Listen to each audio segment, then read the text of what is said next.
Hello, আসসালামু আলাইকুম everyone. BD top farm agro. So বরাবরের মতন আমি এমডি শাহরিয়ার নাফিস হাজির হলাম নতুন একটি আপডেট ব্লগ নিয়ে। প্রথমেই দেখতে পাইতেছেন আমাদের খরগোশ ঘরটা কিন্তু বস্তা দিয়ে আটকে দেওয়া হয়েছে, বস্তা। আর এখানে কিন্তু এটাকে র্যাক্সিন বলে, র্যাক্সিন দিয়ে আটকে দেওয়া হয়েছে। আর একটু ফাঁকা আছে যাতে আলো বাতাসটা যায় একটু হলেও, সের জন্য।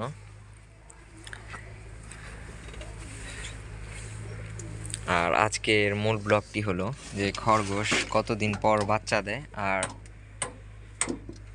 ব্রিডিং সাকসেসফুল হওয়ার পর কতদিন পর বাচ্চা দেয় সেটা আজকে বলবো আপনাদেরকে। যারা জানেন না সে সম্পর্কে আজকে আপনাদেরকে জানানোর চেষ্টা করব।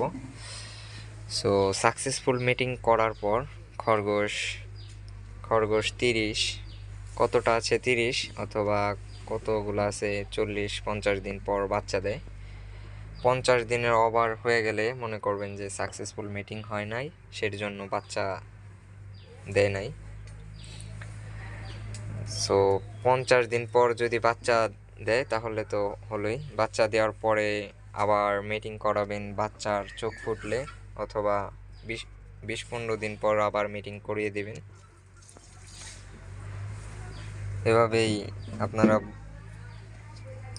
বুঝতে পারবেন যে সাকসেসফুল মিটিং হয়েছে কিনা। সাকসেসফুল মিটিং হলে 30 বা 40-50 দিন পর বাচ্চা দিবে।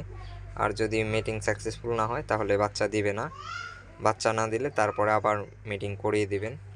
এখানে কিন্তু অনেক অন্ধকার, এই ফ্ল্যাশ লাইটটা জ্বালিয়ে নিয়েছি আমার, সের জন্য আলো বোঝা যাইতেছে একটু। আর আমাদের এই খরগোশটা কিন্তু সাকসেসফুল মিটিং হয়েছে, পেটটা বড় হয়েছে অনেকটাই, কয়েকদিন পরেই বাচ্চা দিবে ও।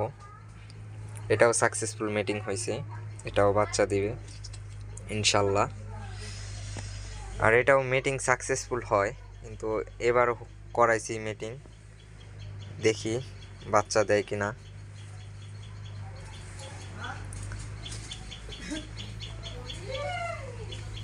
আর আপনাদেরকে বলছিলাম যে গোসলের ভিডিও দেখাবো, খরগোশকে কিভাবে গোসল করাবেন।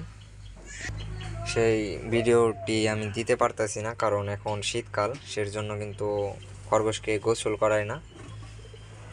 শীতকালে আমি খরগোশকে গোসল করাই না, কারণ শীতকালে গোসল করালে ঠান্ডা লেগে যেতে পারে খরগোশের, সের জন্য গোসল করাই না। আর যারা এখন পর্যন্ত চ্যানেলটি সাবস্ক্রাইব করেননি দ্রুত চ্যানেলটি সাবস্ক্রাইব করে দেবেন, পাশে থাকা বেল আইকনটি বাজিয়ে দেবেন। ভালো থাকবেন, সুস্থ থাকবেন। আল্লাহ হাফেজ। দেখা হবে পরবর্তী কোনো আপডেট ব্লগ নিয়ে।